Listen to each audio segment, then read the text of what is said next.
consultante, géographe de la santé, autrice de l'étude annuelle sur les délais d'obtention d'un rendez-vous en ophtalmologie, je reçois aujourd'hui le Dr Joy Reynaud. Bonjour à tous, c'est un grand plaisir de vous retrouver pour ce nouvel épisode de Vision d'Expert. Je suis Sébastien, l'hôte de ce podcast dont l'objectif est d'apprendre et de progresser au contact de ceux qui font l'ophtalmologie d'aujourd'hui et de demain. Ancien responsable de centre ophtalmologique dans le sud de la France, je suis désormais consultant.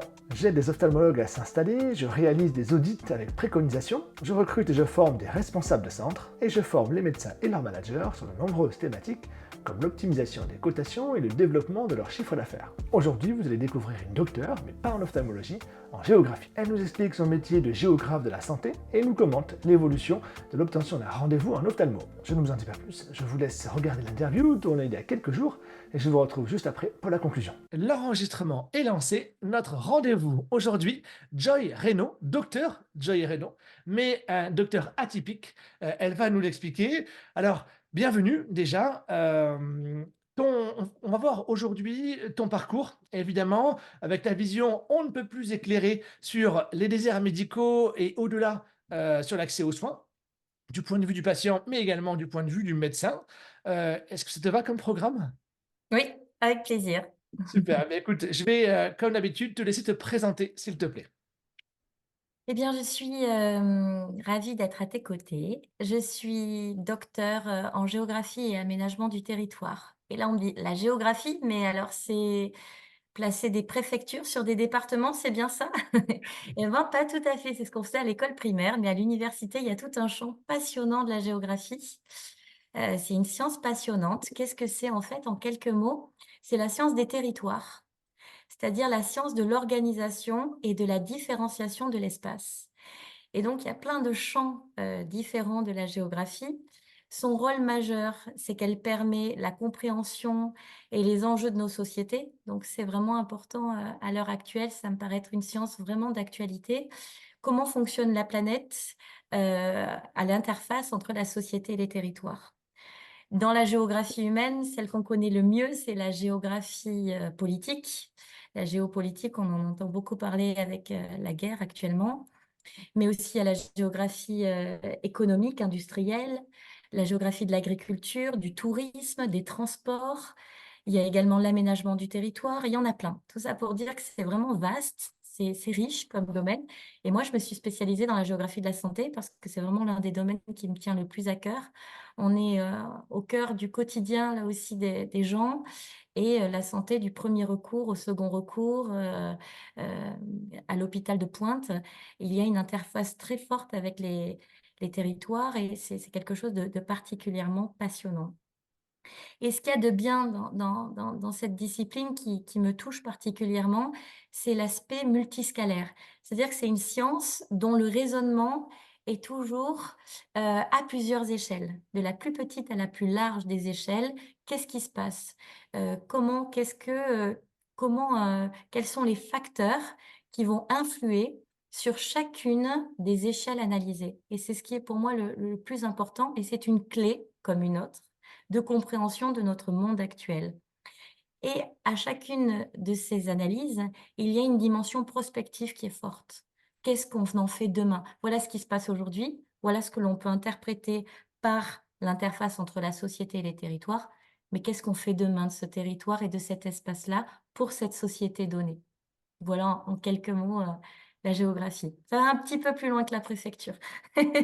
J'imagine. D'accord et donc du coup, alors on va parler évidemment, ce sera dans le point principal, hein, de cette interview, de l'enquête que tu as menée, avec le SNOF sur les délais d'obtention de rendez-vous et leur évolution et cetera. Mais avant ça, je crois que maintenant tu es consultante. Quel est quels sont tes clients au quotidien? Comment est-ce que ça fonctionne?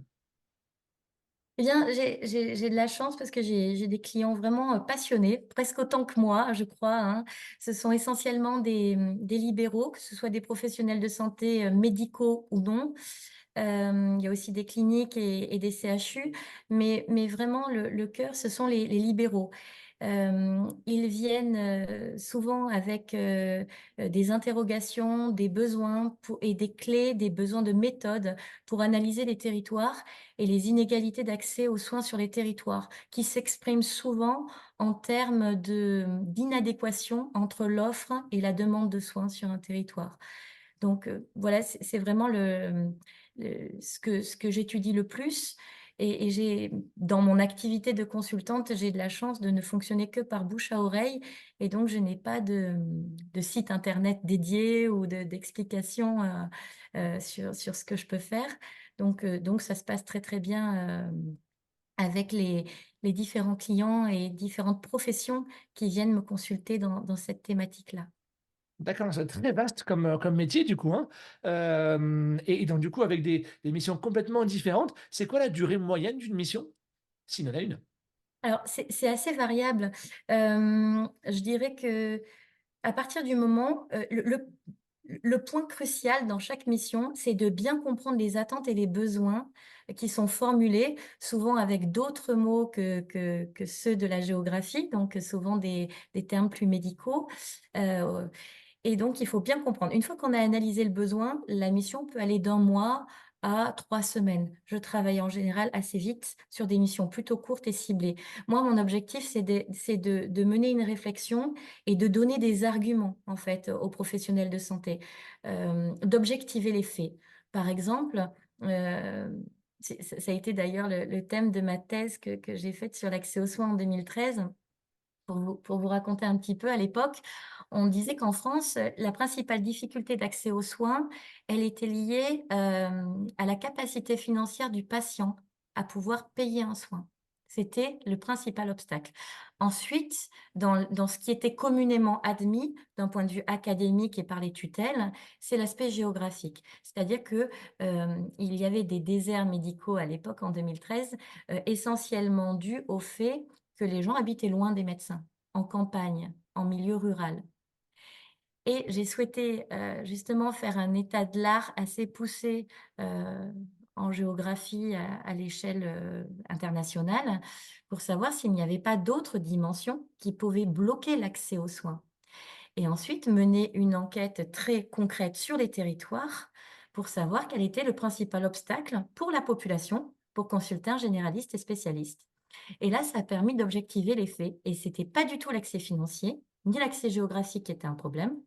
Pour l'accès généraliste, aux médecins généralistes, c'était le temps d'attente en salle d'attente qui posait un problème, notamment pour les populations qui étaient jeunes et actives avec, salariés, qui avaient des difficultés pour poser peut-être une demi-journée ou plusieurs heures pour aller consulter un médecin. Donc ça faisait, office d'obstacle, voire même dans certains cas de renoncement aux soins, ce qui pose vraiment des problèmes. Et pour, les spécialistes, là, tout le monde le sait, c'est encore un petit peu plus, connu, c'est le délai d'obtention en jours pour obtenir, une consultation. Donc là, encore une fois, dès la thèse, je voulais vraiment, essayer d'être au plus près des territoires et des professionnels de santé. C'est pour ça que j'ai fait le choix de ne pas faire une thèse à l'université uniquement, mais d'avoir un pied avec les médecins spécialistes et généraliste d'Occitanie. C'était là où j'ai dans la structure URPS dans laquelle j'ai fait ma thèse et un pied, bien sûr, à l'université en laboratoire de recherche. Et c'est ce qui m'a permis, selon moi, de pouvoir développer à la fois une méthodologie scientifique et à la fois des enquêtes de terrain pour objectiver les faits. Non, voilà, non, ce n'est pas l'accès financier et géographique qui pose problème, mais plutôt en termes d'organisation du cabinet, de délai d'obtention d'un rendez-vous et on est déjà dans le problème d'adéquation offre-demande. Et c'est là, en fait, où on peut réellement agir. Et ce point-là me tient à cœur, objectiver les faits avec des données statistiques, des cartes étayées, puisque les cartes sont parlantes, et pour répondre vraiment à un besoin donné. D'accord, donc du coup, ben, on en vient, au thème principal. Comment est-ce que tu en es arrivé à collaborer avec le SNOF et notamment, Thierry Bour en tête? Alors, toujours, ça c'est alors j'ai eu la chance de mener plusieurs études effectivement depuis 2019 avec Thierry Bourg quand il était président et c'était toujours un vrai plaisir. Alors comment, j'ai été amenée à collaborer encore une fois, c'est le bouche à oreille. Ils m'ont contactée, bon voilà, ça s'est fait, tout naturellement et puis ensuite, on a pu, très, très vite, bien s'entendre parce que, pour parler un tout petit peu de Thierry Bourg, c'est quelqu'un qui est très rigoureux, qui a une culture de l'analyse statistique qui est assez fine, même au niveau de la cartographie. D'ailleurs, il a une sensibilité territoriale et ce qui nous a permis de faire des choses très, très cadrées, très, avec une méthode, bien arrêtée et c'est très agréable de travailler dans ce contexte-là. C'est-à-dire que même si l'enquête donne une donnée un petit peu, mauvaise en termes de délai d'obtention d'un rendez-vous sur une région ou un département donné, eh bien évidemment, cette donnée est tout à fait publiée, mais en plus elle est étayée avec, toutes les annexes et tous les chiffres qu'il faut pour que tout le monde puisse bien comprendre la démarche scientifique qu'il y a eu derrière et qu'est-ce qui se passe, et cetera. Donc ça, c'est très agréable. Et puis, il y a un autre point qui est particulièrement intéressant, c'est le fait que cette enquête se fait à date, récurrente, c'est-à-dire au mois de septembre. À chaque fois, au niveau national, on lance cette enquête pour essayer d'identifier sur les territoires quels sont les délais d'obtention de rendez-vous en ophtalmologie. Et donc, c'est l'un des indicateurs, les plus pertinents, je dirais, et que nous n'avons pas dans des bases de données classiques données par le ministère, bien évidemment, parce qu'en fait, ce sont des données actualisées, c'est vraiment la température sur un territoire à un moment donné. Et donc, le fait qu'un syndicat, heu, produise une telle donnée et d'une telle qualité, c'est quand même, quelque chose d'assez précieux pour l'accès aux soins en France et à période régulière, pour voir une évolution. C'est la dynamique qui est toujours intéressante, hein. Bien sûr. Et donc du coup, en effet, hein, donc le délai d'obtention du rendez-vous que tu as pu traiter sur plusieurs années, donc on a vu une évolution et en effet, comme tu le dis, c'est particulièrement intéressant parce que ça a pu prouver en fait l'engagement des ophtalmos, en France sur, ce qui leur était reproché, hein, par la Caisse nationale d'assurance maladie, qui était donc du coup des délais extrêmement longs. Donc et on le sait, maintenant, grâce ils ont augmenté leur productivité, notamment grâce au travail aidé, hein, le travail avec les orthoptistes. Donc je crois que les délais de rendez-vous ont été divisés par 2. Est-ce que tu peux nous donner les grands enseignements, je dirais de la dernière étude? Oui, effectivement, ce qu'il y a de particulièrement positif, c'est que, hem le SNOF a tout de suite, pris les choses en main dès 2019 pour essayer de prendre la température, de voir ce qui se passe sur les territoires. Hem Et donc on avait, en 2019, pour faire très simple, dans cette étude est composée de 2 scénarios. Le premier scénario, on il y a une enquête de terrain qui est effectuée où, il y a un enquêteur qui se fait passer pour un patient, un nouveau patient qui arrive dans la région et il dit qu'il souhaite, prendre un premier rendez-vous avec un ophtalmo dans le cadre d'un suivi. Donc ce premier scénario est non urgent et il y a un deuxième scénario qui est un petit peu plus urgent. Pas urgent parce que sinon dans ce cas, ça relève du service des urgences, du 15, mais un peu plus urgent. Par exemple, la personne voit depuis quelques jours des points noirs dans sa vision, donc il faudrait que ce soit, pris en charge dans les 15 jours. Voilà, il faudrait pas que ça traîne non plus sur des mois. Donc on a ces 2 scénarios-là. Dans le scénario 1, en 2019, on avait un délai médian en France de 43 jours. Aujourd'hui, ce délai est descendu à 24 jours. Ça, c'est quand même assez fort sur l'ensemble du territoire. Dans le scénario 2, celui qui est un petit peu plus urgent, on avait un délai de 10 jours en 2019, ce qui était quand même relativement raisonnable.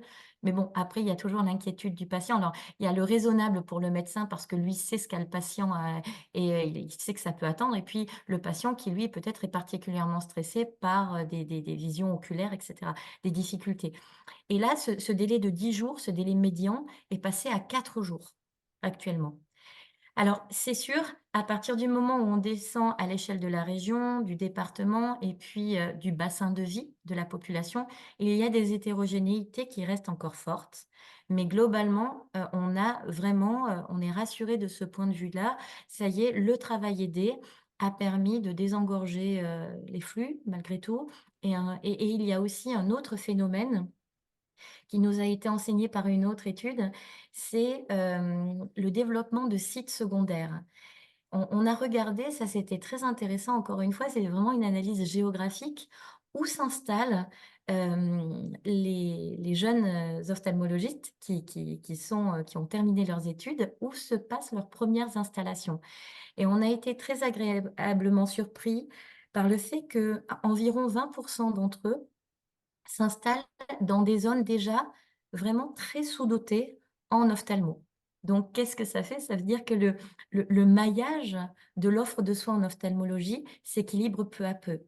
Et il y a un autre élément dans une autre étude encore qui est très intéressant, c'est que, ça y est, les départs à la retraite, les plus importants sont déjà passés. C'est-à-dire que le vieillissement de la population des ophtalmos est arrivé à son point culminant, les 2 dernières années, probablement poussé aussi par l'effet covid, où il y a eu des départs un petit peu plus précoces que ce qui était prévu.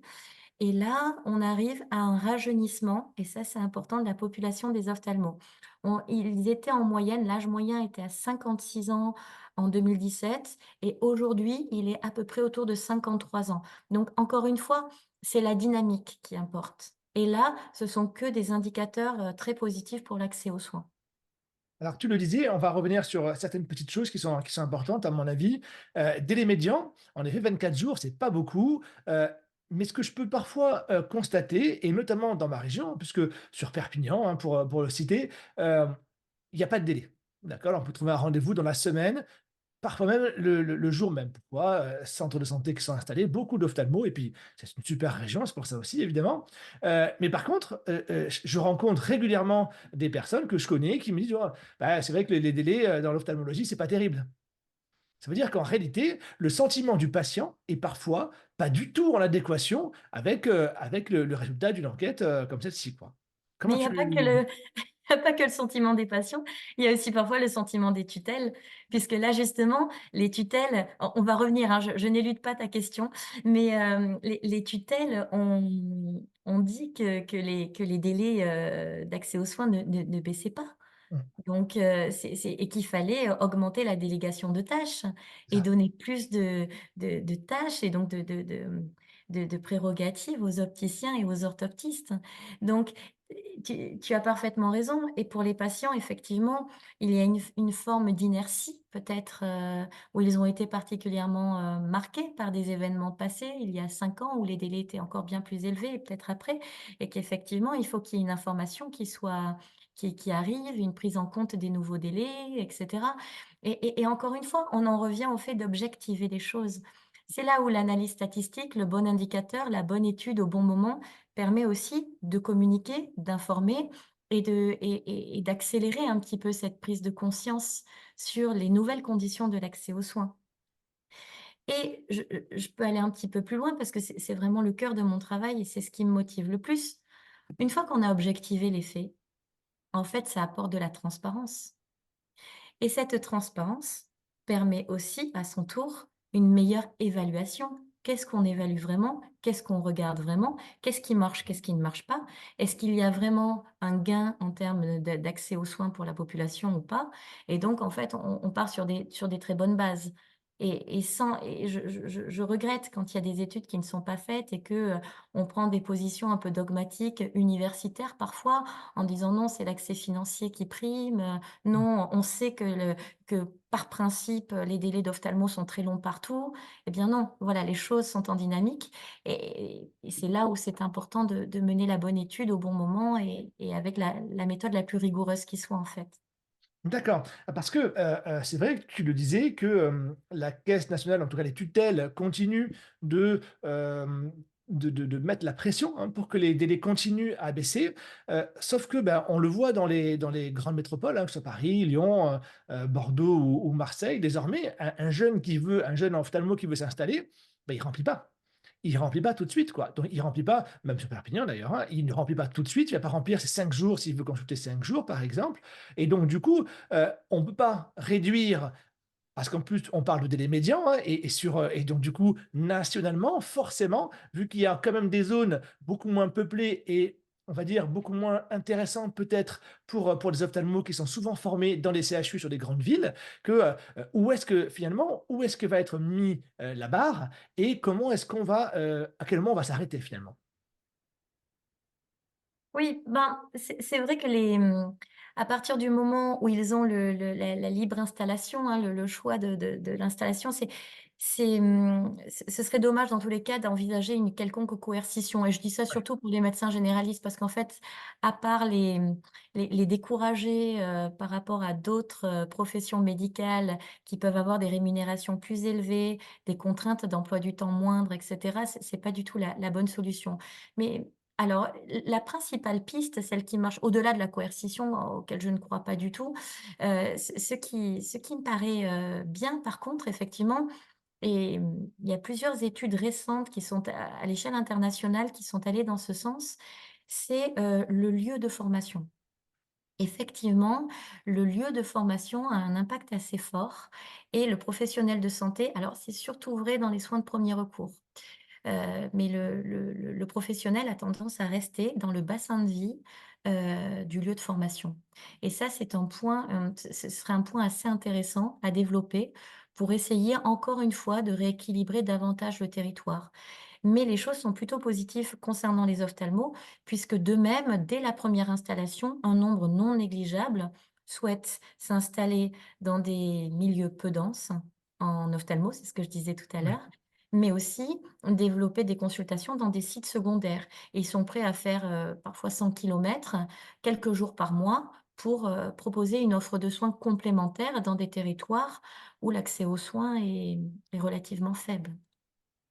D'accord et donc du coup, comment, parce que du coup, moi je suis pas du tout, objectif, hein, et je vois uniquement l'ophtalmologie. Je sais que par exemple, autour de chez moi, la dermatologie, est encore à problème au niveau délai de rendez-vous. Est-ce que les autres, spécialités s'inspirent un petit peu de l'ophtalmologie ou pas vraiment parce qu'il y a pas de porosité?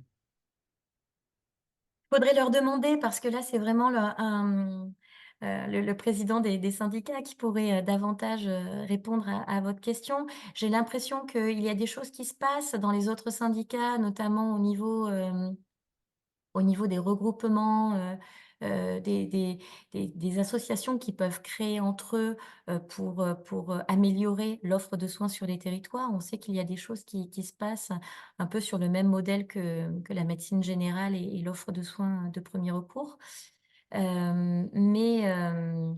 Mais je reconnais que l'ophtalmologie a toujours été précurseur, à la fois dans ses études et à la fois dans cette volonté de travail aidé, de regroupement, voilà, c'est une spécialité qui est particulièrement motrice.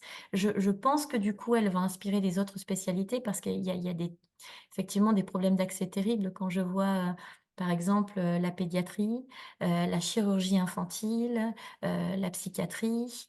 Effectivement, la dermatologie, bon voilà, il y a des disciplines où effectivement des spécialités médicales qui sont assez, compliquées au niveau de l'accès. Mais, je pense que ça ne peut qu'aller vers, vers plus d'études, plus de chiffres, il me semble et pour objectiver tout ça et voir encore une fois où sont les difficultés les plus importantes sur les territoires et comment y remédier de manière concrète. Il me semble que c'est un bon exemple.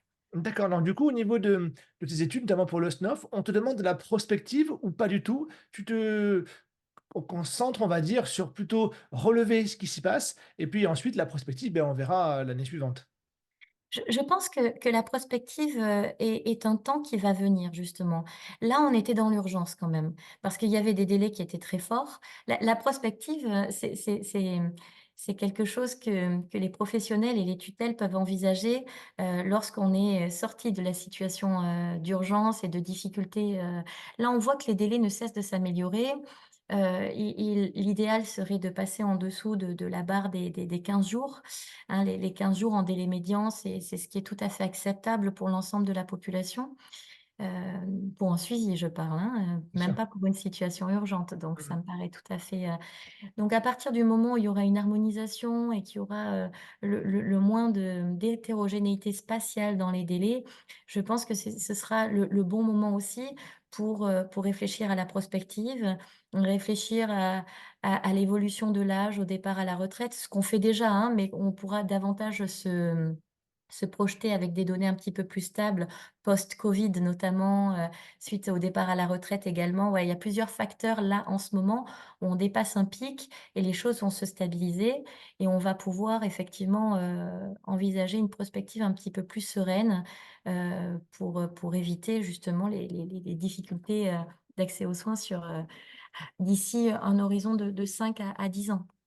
D'accord, très bien et donc du coup, bah, cette étude, elle est prévue d'être réitérée sur un certain nombre d'années ou alors c'est par one shot, on te contacte et on la fait ou on la fait pas? Comment c'est prévu tout ça? Alors là, pour l'instant, il est prévu qu'elle soit reconduite pour les prochaines années. Le SNOF a changé de mandature aussi, Mmh. mais je crois que c'est la même dynamique et je dirais la même volonté de pertinence, dans les études. Donc je pense que c'est quelque chose qui va se pérenniser en effet. Et puis finalement, c'est un rendez-vous qui est assez attendu. Ouais. Attendu par les médias, attendu par les tutelles. Le fait d'avoir à une date donnée, une dynamique, une évolution d'une profession et les conséquences pour la population, je pense que ça permet d'avoir, quelque chose d'assez intéressant, à diffuser. J'ai travaillé aussi en collaboration avec Doctolib, qui a des données, assez intéressantes aussi sur, j'ai pu analyser leur base de données, en termes de délai sur plusieurs professions. Et eux aussi, j'espère qu'ils vont, il en était question en tout cas, qu'ils ouvrent un petit peu, leur base de données, peut-être sous forme d'observatoire, pour que, encore une fois, la décision publique soit éclairée avec des indicateurs pertinents et qu'ils prennent la température réelle. C'est ça qui compte sur les territoires. La démographie, les statistiques et les données sont une chose, mais là, il s'agit vraiment de délais d'obtention d'un rendez-vous et qui traduit le quotidien des patients et des médecins. D'accord. Eh bien, écoute, Joy, je crois qu'on a fait un petit peu le tour. Ce qui est sympa, c'est que du coup, on pourra peut-être se revoir en fin d'année, pour que tu nous expliques un petit peu comment s'est passée, l'étude sur 2024. Qu'est-ce que tu en penses? Avec grand plaisir, oui, oui. Eh beh, très bien. Eh bien, écoute, merci beaucoup, Joy. On n'a pas précisé qu'évidemment, tu étais, écrivaine, tu as écrit plusieurs livres. Est-ce que tu veux nous en dire un mot, notamment sur, l'inégalité d'accès aux soins qui était un livre phare, j'imagine, pour ce sujet-là? Mais je crois que tu explores d'autres sujets. Comment fais-tu pour avoir autant de sujets différents? J'ai vu notamment la ça n'a rien à voir, hein, mais la diaspora chinoise. Qu'est-ce qui fait cet intérêt, pour autant de sujets, complètement différents? Bien, c'est vrai que, en master 1, j'ai étudié, la géographie. Alors c'est un autre, la géographie des flux, mais davantage sur les flux culturels et donc et leur importance et leur interaction avec, internet, c'est-à-dire les TIC, les outils de technologie, d'information et de communication. Et donc voilà, quelle était, alors la diaspora, c'est vieux, hein, je me suis pas du tout spécialisée là-dedans, mais je me suis régalée d'étudier la diaspora chinoise et l'influence des technologies de l'information et de la communication, l'influence territoriale et spatiale. Comment est-ce quels ont été leurs flux et comment ils ont, peuplé, certaines parties de la planète dans le cadre de la diaspora. Voilà, mais c'était une petite parenthèse, Tout à fait. effectivement. Et après, j'ai vraiment ma passion était la médecine et la santé, la géographie. Et là, je me suis régalée effectivement, une fois que la thèse était terminée, d'étudier d'autres territoires comme par exemple, à l'échelle européenne ou avec, les cliniques privées, l'Union européenne de l'hospitalisation privée. J'ai étudié notamment les inégalités face au cancer, et les différences entre l'Europe de l'Est et l'Europe de l'Ouest. Est-ce qu'il y avait toujours le rideau de fer? Voilà, donc c'est vrai qu'en fait, la thématique de la géographie de la santé est vaste. Il y a beaucoup de choses à faire, rien que dans l'aspect accès aux soins et adéquation entre offre et demande et donc c'est vrai que c'est vraiment un plaisir et je parle un petit peu de tout ça dans l'ouvrage et l'ouvrage est à la fois, j'ai voulu vraiment m'appliquer dans cet ouvrage à mettre les concepts clés de la géographie, à apporter une méthodologie, là, dans ce cadre-là, qui a été reprise à l'échelle internationale et qui permet de bien voir les multiples dimensions de l'accès aux soins, comment on peut l'appliquer sur les territoires et comment est-ce que les tutelles peuvent s'en emparer pour ensuite proposer des scénarios de prospective avec différents outils. Il peut y avoir, effectivement la télémédecine, on n'en a pas parlé, mais ça fait partie d'une de mes analyses et boîtes à outils, mais aussi, toute l'organisation des cabinets médicaux et des médecins à travers les CPTS, les maisons de santé pluriprofessionnelles et toute la boîte à outils que permettent les tutelles actuellement, auprès des professionnels de santé. Mais c'est un vaste sujet et on pourra en reparler si tu le souhaites. Ce sera avec grand plaisir, Joy. Je te souhaite une bonne journée et je te dis à très vite donc pour un épisode 2. Merci. À bientôt. Au revoir. Voilà, je vous retrouve pour la conclusion de cet épisode de Vision d'expert. J'espère qu'il vous a plu et que vous avez appris des choses. Joy nous a offert une autre vision de la répartition des soins en France et des méthodes qui permettent aux tutelles ou aux organisations de médecins de prendre des décisions. Mon objectif étant de vous apporter toujours plus de valeur, n'hésitez pas à me dire ce que vous avez apprécié, ce que vous aimeriez que j'améliore. Voilà, merci d'avoir regardé cet épisode jusqu'au bout. N'hésitez pas à liker et partager, je vous souhaite une belle journée et je vous dis à très vite pour un nouvel épisode.